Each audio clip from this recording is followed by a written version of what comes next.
Hello everyone, welcome back my YouTube channel. कैसे हो आप लोग। तो आज यहाँ पे हम लोग देखने वाले हैं जो 10th क्लास का जो इंग्लिश का बुक है उसका जो पहला पोएम है where the mind is without fear. तो ये जो पोएम है ये रविंद्रनाथ टैगोर जी द्वारा लिखी हुई है। और आपको पता है कि जो रविंद्रनाथ टैगोर थे वो बहुत अच्छे एक पोएट थे और उन्होंने ऐसे बहुत सारे जो पोएम है वो लिखी है जो बहुत ज्यादा मीनिंगफुल है। और खासकर वो ऐसे टाइम पे लिखा करते थे जब इंडिया इंडिपेंडेंट हुआ था। और ऐसे टाइम पे उनके जितने भी थॉट थे वो इंडिया को किस तरह से ग्रेट बनाया जा सकता है उसी को लेके थे।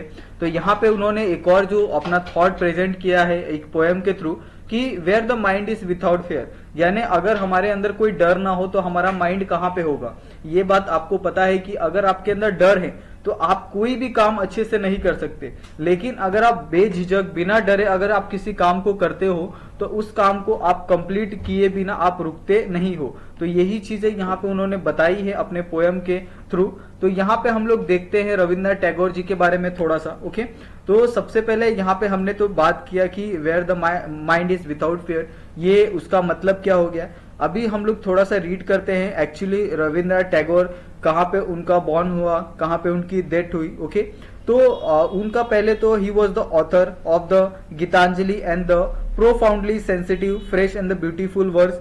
He became the first non-European to win the Nobel Prize in the literature in 1913। तो आप सोच सकते हैं कि उस टाइम पे 1913 में कितना ग्रेट अगर वो पोएट होंगे। And this poem is one of the vastly read and the discuss poem. It was the originally composed in the Bengali and the later he himself translated it into English. This poem is from his Nobel Prize winning anthology Gitanjali. Tagore lived during the time when the India was ruled by the British, and in this poem beside the political freedom from the British, Tagore also appealed to God for the social, educational and the economic freedom for the people of India। यानी यहाँ पे हमारे से एक गलती हो गई कि इन्होंने आज़ादी के पहले ये सारी चीज़ें लिखी है।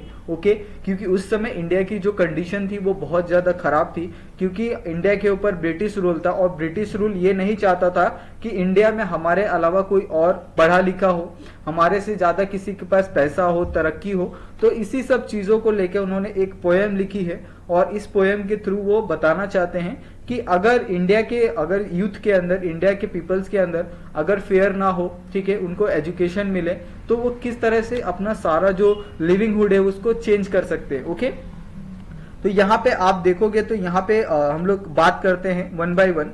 तो अगर हम लोग यहाँ पे पहला अगर स्टेंजा कंसिडर करें तो इस स्टेंजा में उन्होंने कहा है where the mind is without fear and the head is held high where knowledge is free.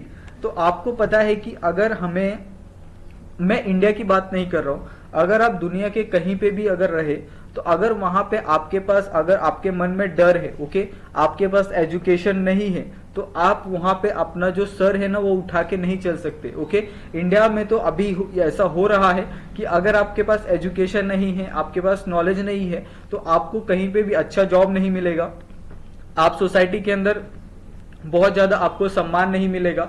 Okay, तो ऐसे सब जगहों पे क्या होना चाहिए कि जो नॉलेज है वो बिल्कुल फ्री होना चाहिए। ओके, तो अगर नॉलेज हमें फ्री मिलता है तो एवरीवन कैन टेक दिस।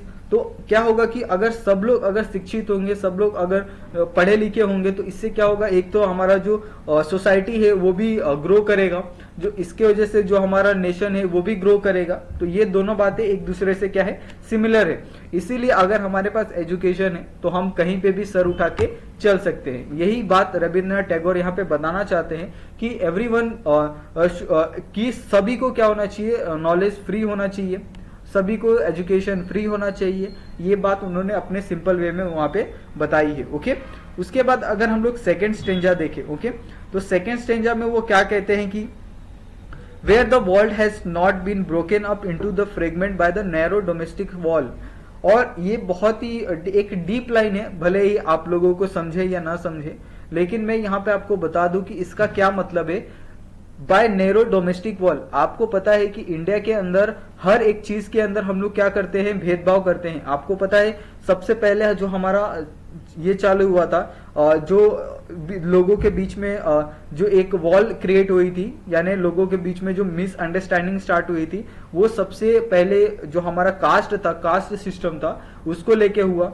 फिर हमारा रिलीजन आ गया बाद में, उसके बाद एजुकेशन, उसके बाद ऐसे तरह तरह की जो चीजें हैं, काले गोरे का, यानी आप कहीं पे और चले जाओ किसी और कंट्री में, तो वहां पे आपको काले गोरों में भी आपको ये देखने को मिलता होगा। ठीक है, तो ऐसे सब कारणों के कारण ही, ऐसे सब चीजों के कारण ही क्या होता है कि जो वर्ल्ड है वो ब्रोकन इनटू द फ्रेगमेंट्स, यानी बहुत से अलग अलग हिस्सों में जो हमारा वर्ल्ड है वो बढ़ जाता है। ओके, अगर हमारे समाज में अगर धर्म को लेके, जात को लेके, अगर रंग को लेके अगर कोई भेदभाव ना हो, तो अगर लोग एक साथ रहे, अगर जो हमारा राष्ट्रीय त्योहार है उसको अगर एक साथ मनाए, जो ऐसे त्योहार है उनको एक साथ मिलाए सब कम्युनिटी मिलके, तो आप सोच सकते हो कितना ज्यादा पीस होगा। ओके, लेकिन ऐसा नहीं हो पाता है। ऐसा क्यों नहीं हो पाता है कि अगर आप ऐसा सोचते हो, लेकिन अगर सामने वाला ऐसा नहीं सोचता है तो क्या करोगे आप? तो यही चीजें है कि जो समाज को तोड़ती है, समाज के अंदर जो एक खाई है वो पैदा करती है, समाज को एक दूसरे से अलग करती है।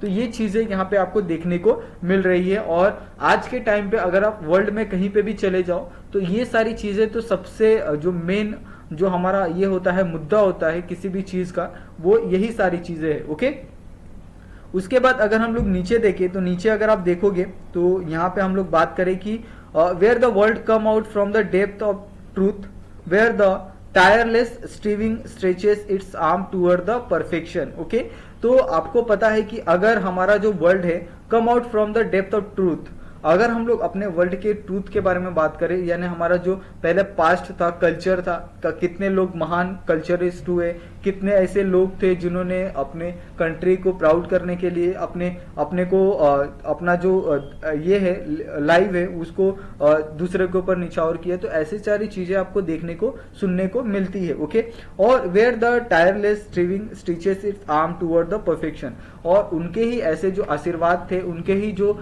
ऐसा जो मार्गदर्शन था, उसकी वजह से क्या कर रहे हैं हम लोग, परफेक्शन की तरफ बढ़ रहे हैं। ओके, तो ये सारी चीजें सीखने की जरूरत है, खासकर ये यूथ के लिए ही है।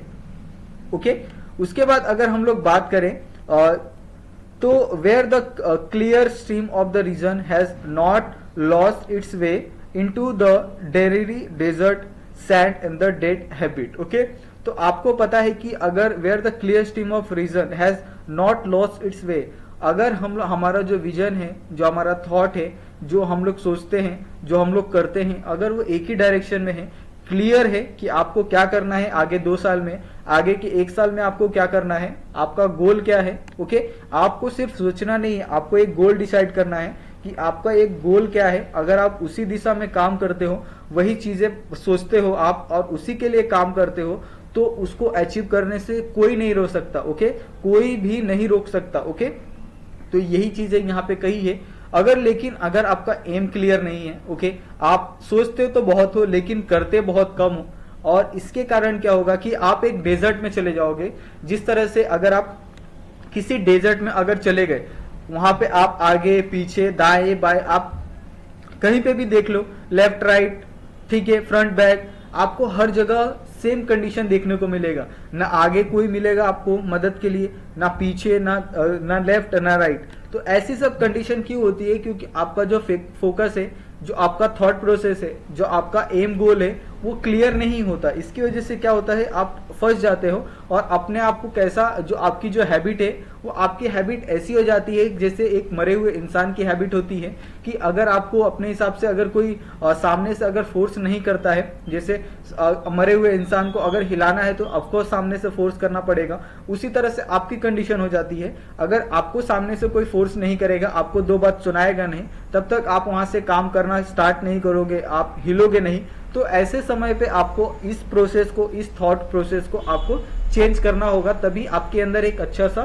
चेंज आ सकता है। यही बात यहाँ पे सिंपल वे में कही है रविंद्रनाथ टैगोर ने। ओके, उसके बाद अगर हम लोग लास्ट स्टेंजा की बात करें, ठीक है, तो यहाँ पे अगर आप देखोगे, where the mind is lead forward by thee into the ever widening through the action into the heaven of freedom my father let my country awake. Okay, तो यहाँ पे ये बात कही गई है कि लास्ट के स्टेंजा में कि where the mind is led forward by the, okay, into the ever widening through the action into that heaven of freedom my father let my country awake. तो यहाँ पे ये कहा गया है कि अगर आप सच में अगर अपनी कंट्री को प्राउड करना चाहते हो, अपनी कंट्री को प्राउड महसूस करवाना चाहते हो, अपने आप को ग्रेट फील करवाना चाहते हो, तो उसके लिए आपको अभी से एक्शन करना होगा, अभी से आपको काम करना होगा, तभी आप ये चीजें कर सकते हो। ओके, ऐसा तो बिल्कुल नहीं होगा कि आप एक कमरे में बैठ के आप बहुत आगे का सोच रहे हो, तो बिल्कुल नहीं होगा। आपको उसके लिए आपको मेहनत करना होगा, आपको बाहर निकलना पड़ेगा, आपको उसके लिए बहुत ज्यादा मेहनत करनी पड़ेगी, तभी आप उसको अचीव कर सकते हो। ओके, और तभी आपको सच में हेवन ऑफ फ्रीडम महसूस होगा कि आप अपने तरीके से हर काम कर सकते हो। ओके, अगर आपको चाहिए कि मैं आज यही काम करूंगा, मुझे और कोई नहीं रोक सकता ये काम करने के लिए, तो उसको हम लोग फ्रीडम बोलते हैं। ओके, ये नहीं कि अगर आपने काम डिसाइड किया लेकिन अगर सामने वाले ने बोल दिया कि नहीं आज ये आपको काम नहीं करना है, तो आप उस काम को नहीं करोगे। ओके, तो इसको फ्रीडम नहीं बोलते। आप भले ही आप महसूस करते हो कि हाँ मैं घूम सकता हूं, लेकिन आपके जो माइंड है उस पर अगर किसी और का कंट्रोल है, तो इस चीज को आप फ्रीडम नहीं बोल सकते। ओके, तो ये सारी चीजें हैं। खासकर मैं मेरे हिसाब से तो ये कहूँ कि ये खासकर जो आने वाला जो यूथ है उसके लिए बहुत ज्यादा इंस्पायरिंग हो सकता है। अगर वो 10th क्लास के जितने भी बच्चे हैं अगर इस बात को सीरियस ले और अपने सच में अगर आप अपने करियर के ऊपर फोकस करो, तो मैं बोलता हूं कि आगे वाला जो आपका लाइफ है ना बहुत ज्यादा कॉम्पिटिटिव है। अगर आपने एक चांस भी मिस कर दिया तो आप वहां से उठने के लिए आपको बहुत टाइम लगने वाला है। ओके, तो आप इस बात को हमेशा ध्यान रखो। ओके, तो आज के लिए बस इतना ही गाइस। अगर आपको वीडियो पसंद आया हो या फिर कोई दिक्कत हो तो आप लोग मुझे कमेंट कर लो, और अगर आपको वीडियो पसंद आया हो तो वीडियो को लाइक कर लो और चैनल को भी सब्सक्राइब कर लो। थैंक यू सो मच बच्चे लोग, मिलते हैं हम लोग नेक्स्ट वीडियो में।